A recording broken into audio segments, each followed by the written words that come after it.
एक तालाब में एक कछुआ रहता था। उसी तालाब में दो हंस तैरने के लिए उतरे थे। हंस बहुत हंसमुख और मिलनसार थे। कछुए और उनमें दोस्ती हते देर न लगी। हंसों को कछुए का धीमे धीमे चलना और उसका भोलापन बहुत अच्छा लगा। हंस बहुत ज्ञानी भी था। वे कछुए को अद्भुत बातें बताते, ऋषि मुनियों की कहानी सुनाते। हंस तो दूर दूर तक घूमकर आते थे, इसलिए दूसरी जगहों की अनोखी बातें कछुए को बताते। कछुआ मंत्र मुग्ध होकर उनकी बातें सुनता। बाकी तो सब ठीक था, पर कछुए को बीच में टोका टोकी करने की बहुत आदत थी। अपने सज्जन स्वभाव के कारण हंस उसकी इस आदत का बुरा नहीं मानते थे। उन तीनों की घनिष्ठता बढ़ती गई। दिन गुजरते गए। एक बार बड़े जोर का सूखा पड़ा। बरसात के मौसम में भी एक बूंद पानी नहीं बरसा। उस तालाब का पानी सूखने लगा। प्राणी मरने लगे। मछलियां तो तड़प तड़प कर मर गई। तालाब का पानी और तेजी से सूखने लगा। एक समय ऐसा भी आया, तालाब में खाली कीचड़ रह गया।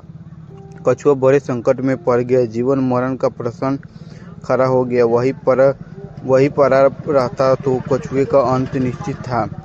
हंस अपने मित्र पर आए संकट को दूर करने का उपाय सोचने लगे। वे अपने मित्र कछुए को ढांढस बांधने का प्रयत्न करते और हिम्मत न हारने की सलाह देते। हंस केवल झूठा दिलासा नहीं दे रहे थे, वे दूर दूर तक उड़कर समस्या का हल ढूंढते एक दिन लौटकर हंसों ने कहा, मित्र, यहाँ से 50 कोस दूर एक झील है, उसमें काफी पानी है, तुम वहाँ मजे से रहोगे। कछुआ रोनी आवाज में बोला, 50 कोस इतनी दूर जाने में मुझे महीनों लगेंगे, तब तक तो मैं मर जाऊंगा। कछुआ की बात भी ठीक थी। हंसों ने अक्ल लगाई और एक तरीका सोच लिया। वे एक लकड़ी उठाकर लाए और बोले, मित्र, हम दोनों अपनी चोंच में इस लकड़ी के सिरे पकड़कर एक साथ उड़ेंगे। तुम इस लकड़ी को बीच में से मुंह से थामे रहना। इस प्रकार हम उस झील तक तुम्हें पहुंचा देंगे। उसके बाद तुम्हें कोई चिंता नहीं रहेगी। उन्हें चेतावनी दी पर याद रखना, उड़ान के दौरान अपना मुंह न खोलना, वरना गिर पड़ोगे। कछुए ने हामी में सिर हिलाया। बस लकड़ी पकड़कर हंस उड़ चले। उनके बीच में लकड़ी मुंह दाबे कछुए कस्बे के ऊपर से उड़ रहे थे कि नीचे खड़े लोगों ने आकाश में अद्भुत नजारा देखा। सब एक दूसरे के ऊपर आकाश का दृश्य देखने लगे।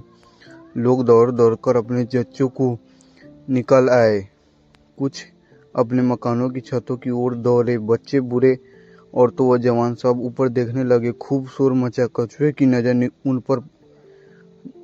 नज़र उन लोगों पर पड़ी। उसे आश्चर्य हुआ कि उन्हें इतने लोग देख रहे हैं। वो अपने मित्रों की चेतावनी भूल गया और चिल्लाया, देखो कितने लोग हमें देख रहे हैं। मुंह के खुलते ही वह नीचे गिर पड़ा। नीचे उनकी हड्डी पसली का भी पता नहीं चला। सीख, बेमौके मुंह खोलना बहुत महंगा पड़ता है। लाइक सब्सक्राइब जरूर करें आप लोग और सपोर्ट भी करें प्लीज़।